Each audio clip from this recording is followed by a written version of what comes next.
Para quienes desarrollan en Salesforce hay un desafío que es el pan de cada día: conseguir que las automatizaciones funcionen de forma predecible, siempre. Bueno, pues hoy vamos a desvelar el plano exacto que usa la plataforma para ejecutar código. Es, digamos, el secreto para que las automatizaciones dejen de fallar y hagan exactamente lo que se espera de ellas. Muy bien, vamos a meternos de lleno en el tema. Y para eso hay que empezar por el principio, el caos. Esa sensación de frustración total cuando las automatizaciones parecen tener vida propia y no se comportan para nada como deberían. ¿A qué suenan estas preguntas? ¿Pero por qué mi regla de validación se ejecutó después de que mi trigger modificara el campo? ¿O mi flow va antes o después de mi código Apex? O la peor de todas, los datos se guardan de forma inconsistente y es que no entiendo por qué. Si a alguien le suena familiar, está en el sitio correcto. Y es que la verdad es esta. No hay otra. Construir sin un plano es jugársela. En Salesforce, ejecutar código sin conocer su orden de ejecución, sus reglas, pues es que lleva inevitablemente a errores, a datos corruptos y a un mantenimiento que se convierte en una auténtica pesadilla. Pero, ¿y si existiera un plano maestro? Una guía que, una vez que se entiende, transforma por completo ese caos en orden y la incertidumbre en un control absoluto. Y aquí lo tenemos. La clave de todo es este plano maestro, el orden de ejecución de Apex. Ojo, que no es una simple lista, ¿eh? Es la secuencia exacta que Salesforce sigue cada vez que se guarda un registro.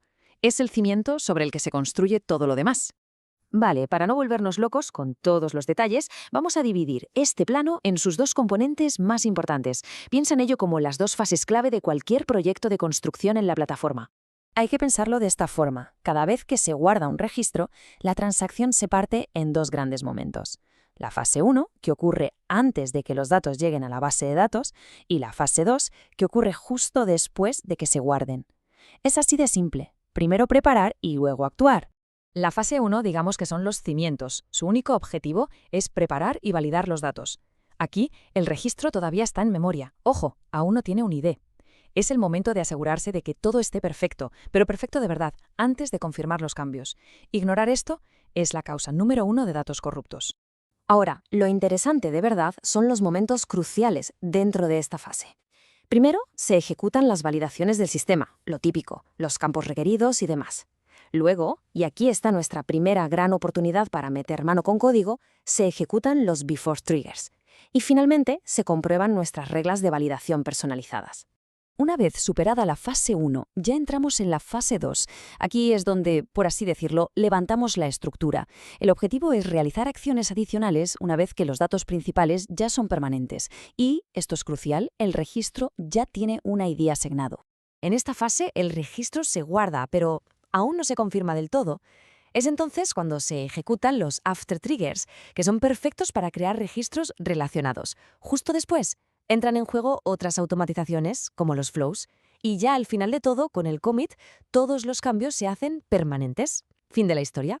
La teoría está muy bien, sí, pero vamos a ver cómo se aplica este plano a un caso de negocio real y súper sencillo. A ver, imaginemos estos dos requisitos, que son muy típicos. Primero, al crear una cuenta, su nombre tiene que guardarse siempre en mayúsculas para mantener la consistencia de los datos. Y segundo, se debe crear automáticamente una tarea de llamada de bienvenida para la persona propietaria de esa nueva cuenta. Entonces, la pregunta del millón es, ¿cuándo actuamos?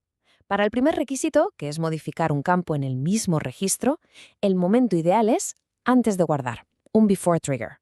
Y para el segundo, crear un registro relacionado, necesitamos sí o sí el ID de la cuenta. Así que debemos actuar después de que se guarde, un after trigger. Y esta imagen ilustra la solución a la perfección. A la izquierda vemos un trigger before insert que simplemente convierte el nombre a mayúsculas, pan comido.